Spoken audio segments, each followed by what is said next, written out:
Well, good morning. Thanks everybody for being here. So today we're launching the Minnesota Values Plan, and in 2017 the Minnesota House started the Minnesota Values Project. And what we did is we went across the state talking to Minnesotans about what keeps them up at night, their hopes, their dreams, and their barriers to being able to thrive. And what we learned is Minnesotans didn't care about the controversy of the day. They cared about how their families and their neighbors were going to survive. And they wanted to be partners in making that work happen here at the state capitol. So since 2017, our coalition around the Minnesota Values Project has grown bigger. We have more organizations. The Senate DFL, the Lieutenant Governor and Office of the Governor have been a part of the next chapter of the Minnesota Values Project. So Minnesotans care about one another, they care about our state, they want to see each other thrive. And we can work across religion, race, geography to ensure that we leave no one behind, no exceptions. And so today we're talking about organizing together for a future that is a great place to live in the state of Minnesota to ensure that everyone can thrive. And with that, we'll have Speaker Melissa Hortman. Good morning. You know, when we went out and we talked to Minnesotans, one of the things that really stood out across the state, across geographic divides, all kinds of people in the state, they want a good life for themselves and their families, but they really want their neighbors to do well as well. And the pandemic has really laid bare the vast inequalities in our society, and the murder of George Floyd and the civil unrest that followed put really an exclamation point on that. For too long, we've had too much of a divide here in Minnesota, and as the governor has stated, it's a great place to live if you're white, and it's time for us to close those gaps. Well, we've made some progress on some issues. We know there's a lot more work to be done. We have to build a public safety system, an education system, employment numbers, housing numbers, where everyone's succeeding at the same rate. Our shared values as Minnesotans can bring us together, and they serve as a guide for how we move forward, how we build a better future for all Minnesotans, no matter where you come from or what you look like. Next, I'd like to welcome up my partner, DFL Senate Leader Susan Kent.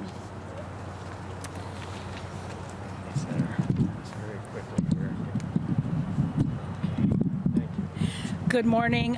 Thank you, Speaker Hortman, and thank you all for being here this morning. In the middle of this global pandemic, we have seen Minnesotans across the state come together to build a better future for all. From checking in on our neighbors, to raising our voices to protest injustice, to working in the front lines in healthcare and our grocery stores. That's why we are building a coalition across race, place, and faith to ensure that all Minnesotans have the care they need, a clean energy future, safe communities, and a fair justice system. I am grateful for the work the House DFL started with the Minnesota Values Project. In fact, when that was begun a couple of years ago in my own community, I had the opportunity to participate in that and watch those conversations. And it was at that time that I saw the power of what it meant to talk to Minnesotans, to listen to Minnesotans, and to take that to inform what we put forward as our priorities. And now I'm excited that the Senate DFL has joined those efforts to uplift the shared values that we all have as Minnesotans.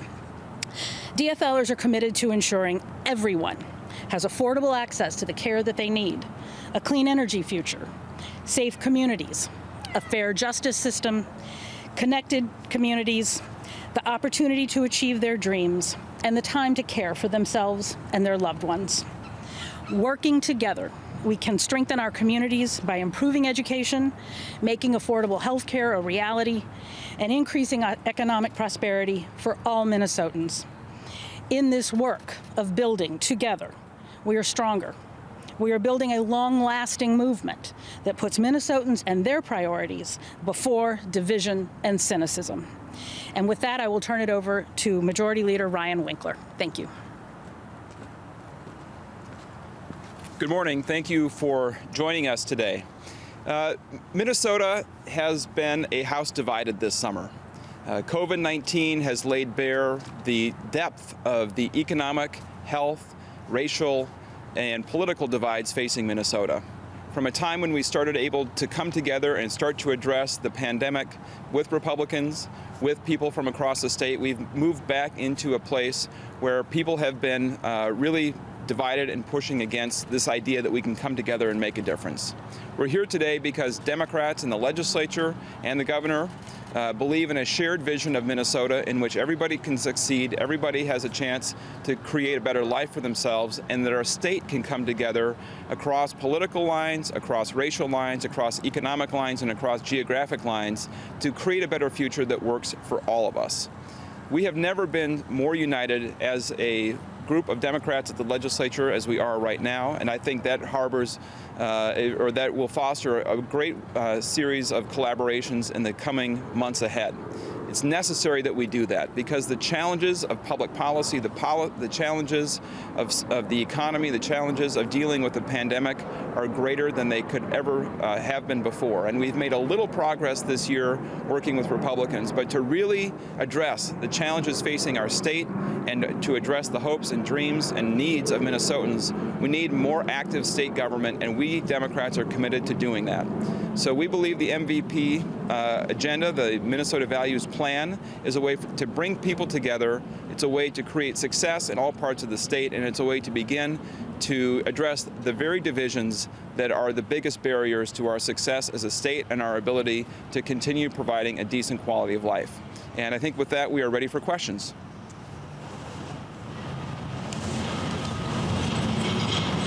How much of your priority plan can you get done with the current legislature, and how much of this is sort of forecasting the outcome of the election? We really need to flip the Senate to realize a bold, progressive vision for Minnesota. We know that we can have fantastic educational opportunities for every Minnesotan from preschool through college and job training, but we do need a majority in the Minnesota Senate that's ready to invest on health care. We know during the pandemic, we've seen kind of how ridiculous it is that your health care is tied to your employer. And we have to start moving towards health care for all that doesn't depend on your current job and travels with you through your whole life. And that is a change we won't be able to make without a different Minnesota Senate. I would agree. Not surprisingly, I think it would be really helpful to flip the Minnesota Senate. That Senate DFLers have continued to fight and are prepared to fight and lead on the issues of stronger education for all and really meaningfully addressing the opportunity gap. As the speaker said, making sure we have access to health care for all. We did manage to do some things in a bipartisan way regarding police reform and accountability, but we know there's so much more to do, and we know that really those things cannot happen unless we have a DFL majority in the Senate. So we're committed to working together and in any situation, but we really know that we're going to make progress that way. Senator, what's your assessment of flipping the Senate, and what are the battleground districts at this point in your view? It is, 93 days away from the election, and that is a lifetime in politics. But we know we have some incredible candidates, and we know that when you talk to suburban people across the metro area, and I particularly think of suburban moms as one, they know that their views and their priorities are not being represented by Senate Republicans these days. When you look at key districts around the state, like up in Bemidji, when you look at Rochester, when you look at St. Cloud, these are districts that very easily could be represented effectively by DFLers, and we believe that we have strong opportunities there and very strong vocal candidates, and more. That's just a short list. Are you worried at all about these marijuana party candidates that are running in some of these districts you're after? I think that a lot of people are seeing that some of those were put up as basically tricks to try to divide the DFL votes. I think people know that a meaningful conversation about potentially making recreational cannabis available for adult use is something that the Democrats have been open to that conversation and wanting to have a serious conversation about what that would look like and what that would mean for Minnesota. And that Lauren Limmer and the Senate Judiciary Committee absolutely shut that down in a heartbeat. Maybe a House person to follow. How Trumpy is this election besides very Trumpy? There are so many dynamics, obviously, that are informed by the national conversation. I pulled into the garage today to see masks required in the MSB for the first time, and I'm interested to know if the Senate majority agrees with those signs. And when you listen to parents, as I have been around my own community and across Minnesota, they are seriously concerned about the trade-offs that are naturally involved in making sure we're keeping our students and our staff and teachers safe, and making sure that they have the opportunity to learn effectively. These are important, serious times, and we need serious leadership. We need people who understand the science, the data, and the gravity of these situations, and to not pretend we're 3-year-olds if we put our hands over our eyes that the bad thing will go away. We need to act responsibly in managing these situations. We are hoping that 2020 is just as Trumpy of an election as 2018 was for our team. Definitely women in the suburbs, whether they turned out because they were pro-choice or whether they turned out because they thought we finally have to do something about gun violence in this state, in this country. Or this year, I think there'll be no justice, no peace suburban moms turning out to help deliver DFL majorities in the House and the Senate. So I think there's no doubt that it's a referendum on Donald Trump, but nobody who cares about a bold, progressive vision for Minnesota's future should be at all complacent about this election. I just voted in the primary by absentee ballot, but how long did that absentee ballot sit on my desk before I filled it out and mailed it in? And I'm the Speaker of the House.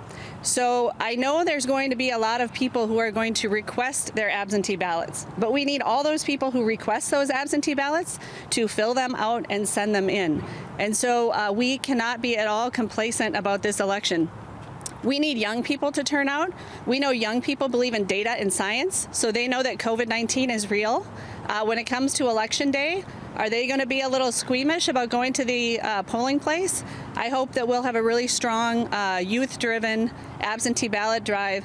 What's really essential for us is that everybody who requests an absentee ballot fills it out as soon as they get it and sends it in so we can make sure that those votes are counted. I think we can count on this being a hotly litigated election after it's over, but let's have it be such a phenomenal blowout that we're not arguing about that 312th extra ballot and what does it say, what does it mean. So I think it's a referendum on Trump, but we don't take that for granted at all. Speaker and leader, and you touched on it a little bit. Top 2 issues that you think you're going to be able to get traction against President Trump on, and hence potentially to take control again of the Minnesota Senate. Well, I will say I think the number 1 issue in this election is going to be the pandemic and people's faith in a party that can keep them alive and that is interested in keeping them alive. So number 1 will be the pandemic, but number 2 will be what kind of a future do we want to create going forward. We have all learned how valuable healthcare is, accessible, affordable healthcare, and that, again, people, when they're at work, they should have time off to take when they're sick. So there's no question of whether they're going to go to work and infect other people. I think that sort of future life that Minnesotans now see more clearly is what they want for their future. That will be a significant issue as well. Leader can't speak steps up. I just want to follow up with you. You said party that cares that they live. Are you implying that Republicans don't care that folks, they'll say they do, but they got to worry about people living in terms of the economy too? No, that's right. I'm encapsulating polling data into a soundbite. What the polling data tells us is that when Americans and Minnesotans are polled, they trust Democrats to handle their health in this pandemic.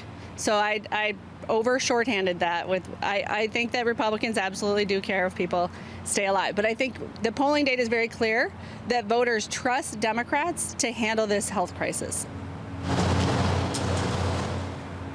I agree, and I believe we are seeing it in polling that more and more, with the resurgences that we've seen in other states, with some of the upticks in the numbers that we've seen here in Minnesota, that people realize that the pandemic is with us, and it is a risk, and it is a risk to us in just many profound ways. And as the Speaker said, they trust DFLers to be focused on the health care, the access to health, the well-being of everybody, implementing policies that will help keep people safe. I happened to hear of a corporate meeting recently where the leaders in the business said to the employees on the call, we're implementing these policies in our workplace, but we need you to be safe at home because we can't do this by ourselves. People understand that the actions that we all take in keeping each other safe have the ability to limit the spread of this disease, which also relates to our ability to make our education processes more open to more students, and makes our elections more safe, and makes our businesses able to stay open and thrive during this time until we come out on the other side. And the other thing I will say is I've talked to a lot of people about the other side, and we think about coming back together in January. Again, a lot is going on. The legislature, when we come back in January, is going to be facing many serious issues for our state. And the more I talk to people, the more I hear over and over, whether it has to do with economic realities that are going to support our communities and our businesses over these coming months, so that we can come out of this relatively whole and bounce back quicker and easier. They believe that Democrats are in the place to do that, and they want Democrats to be the ones leading that charge as we make these crucial decisions beginning in January. Can I just say, the most important thing about managing the pandemic is that the economy cannot recover until we successfully manage the pandemic. And our economic health and our physical health are tied together. So until we get very serious about stopping COVID-19 in its track, we won't be able to have the kind of economic recovery that Minnesotans and Americans deserve.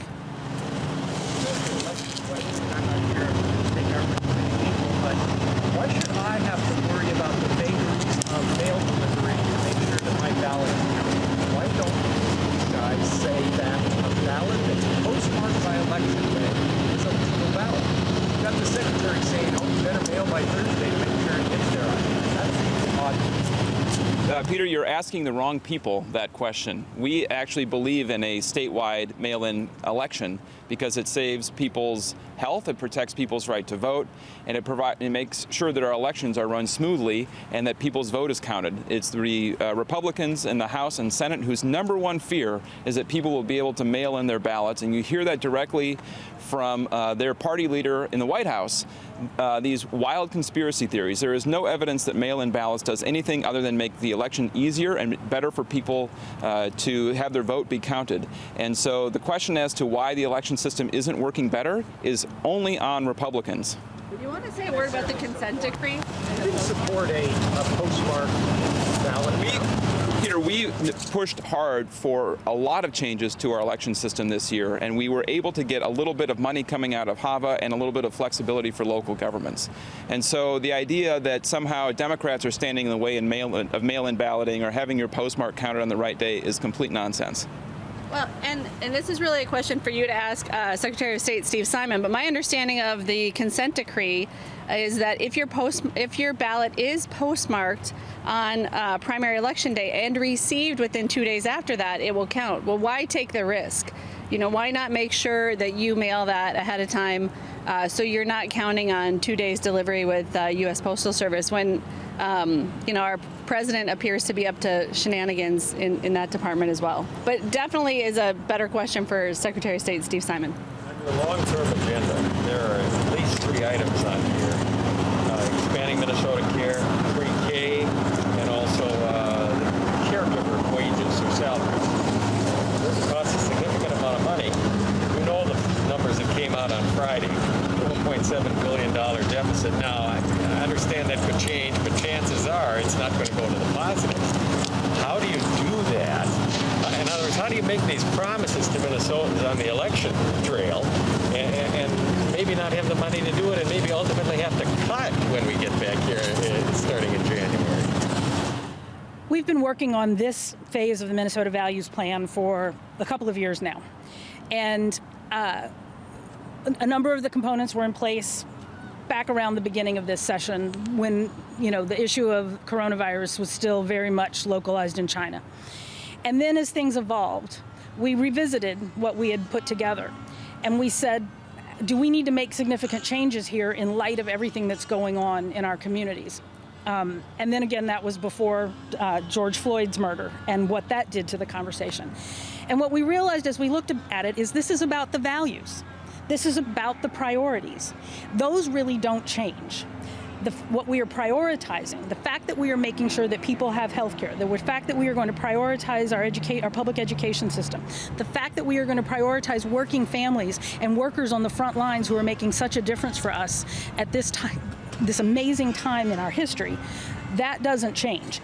Yes, we are going to have to manage how this goes, but it's a question of who do you want making the decisions and where their priorities are as we move forward. I understand your priorities change, and I think you've been very consistent on that over the years.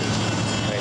But there's going to be a lot less money there, so therefore there's a couple of options, really, and you know what they are. It's cut programs elsewhere or increase taxes in some way, when the economy is probably still going to be struggling, unfortunately. So tell Minnesotans right now, as opposed to in January when we get control, how you're going to make this whole thing work financially.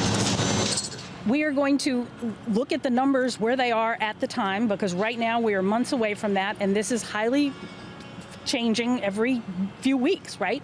So, but the question is, who do we want to be in charge, and where are their priorities going to be as they're making those crucial decisions? It's also important to point out that the Minnesota House, under DFL leadership, already passed a lot of this agenda. We passed it in the 2019 legislative session and got nowhere with Republicans. We have a clear voting position, a clear record that we believe in these kinds of investments and making it happen. The budget that we passed in 2019 wasn't a static budget. It wasn't based just on whatever revenue was coming in the door based on past laws. It was based on a vision of where we need to go. And in Minnesota, as we look at the health disparities, as we look at education disparities, as we look at racial disparities, if we continue down this path of just kind of muddling around and kind of tinkering with the status quo and, well, we don't really have the resources to do this now, let's not really plan for a better future, we're going to continue down the path that we're on. And it's not sustainable to continue to underinvest in these critical public resources the way we have for the last 10 years, 20 years. It's time for us to actually step up. And I think you'll see that based on what we did in 2019, we were not afraid of revenue as part of the solution. We know that there are constraints in the economy and there are constraints in Minnesotans' financial lives right now, but that is deeply unequal. Right now, you can get a 3% interest rate on your house while your housing value is skyrocketing. A lot of people are still doing very, very well in this economy, and a lot of people are really hurting. And what we're talking about is an investment strategy that actually helps bring everybody along instead of just a few people getting the benefit of this economy. Shut up after this one. Okay, the Republicans are going to say, and what you folks just said, revenue, investments, and they understand your values, and your values may be different than theirs or whatever.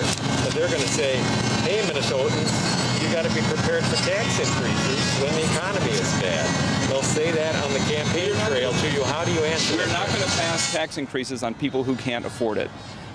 The agenda that we voted for in 2019 reflects our values, and it's a clear choice. If you want a state that continues to deprive people of basic education and health opportunities, if you want to make sure that families and workers of all races and from all walks of life can't afford the necessities of life because their jobs don't pay enough to afford these services and there's no other place for them to go, if we want to continue that, we should continue to have this austerity mindset.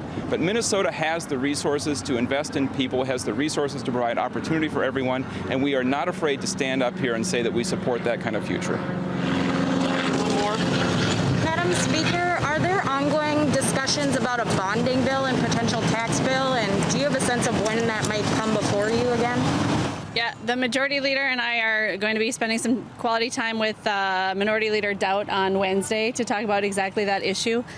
Late on Friday, we got a letter from the Commissioner of Management and Budget about the state's financial situation going into August, which is we are going into a quiet period. So whenever the state goes out to sell bonds, which we have been doing in August for 30 years, we observe a quiet period. This is pursuant to SEC regulations and what the bond houses really require to put our bonds up for sale. So in August, we will be selling bonds that were previously authorized. That means there will be a financial quiet period, which means the August special session will probably be a very quick in and out. If we were to disrupt the state's financial situation, that would make it more difficult to sell our bonds. It might even violate SEC regulations. So I would look for resolution on the bonding and budget issues to be in the September special session, or if we're not through the quiet period by the time we have our 30-day renewal in later September. But that's really the do or die moment on the bonding bill, is late September. House Republicans have to get serious about having conditions that can be met. Because having a condition that the governor give up his emergency powers that 49 out of 50 governors in the United States of America have, and that the President of the United States has, is not a realistic condition. There has to be something else that House Republicans can negotiate on that allow us to build and move forward. Never has there been a more important time for us to pass a bonding bill and invest in projects all across the state and the job creation that comes with those projects. There's $570 million in road construction. That's heavy highway construction jobs. It's essential as we go into a deficit situation. We see the economy contracting in certain segments, that we take advantage of these cheap interest rates, borrow, build, and create those construction jobs. So we will be going to the mat in September to get that bill across the finish line. Do you think that you could do it as late as October 12th or 13th or whatever? Why not? No, I think that we run into another quiet period that we have to be careful about, is getting an accurate state forecast. Because going into session in January, we need accurate numbers to build the budget on. So we cannot disrupt the November forecast. So there's really a window, late September, early October, that is the get her done time period. Thanks, everyone.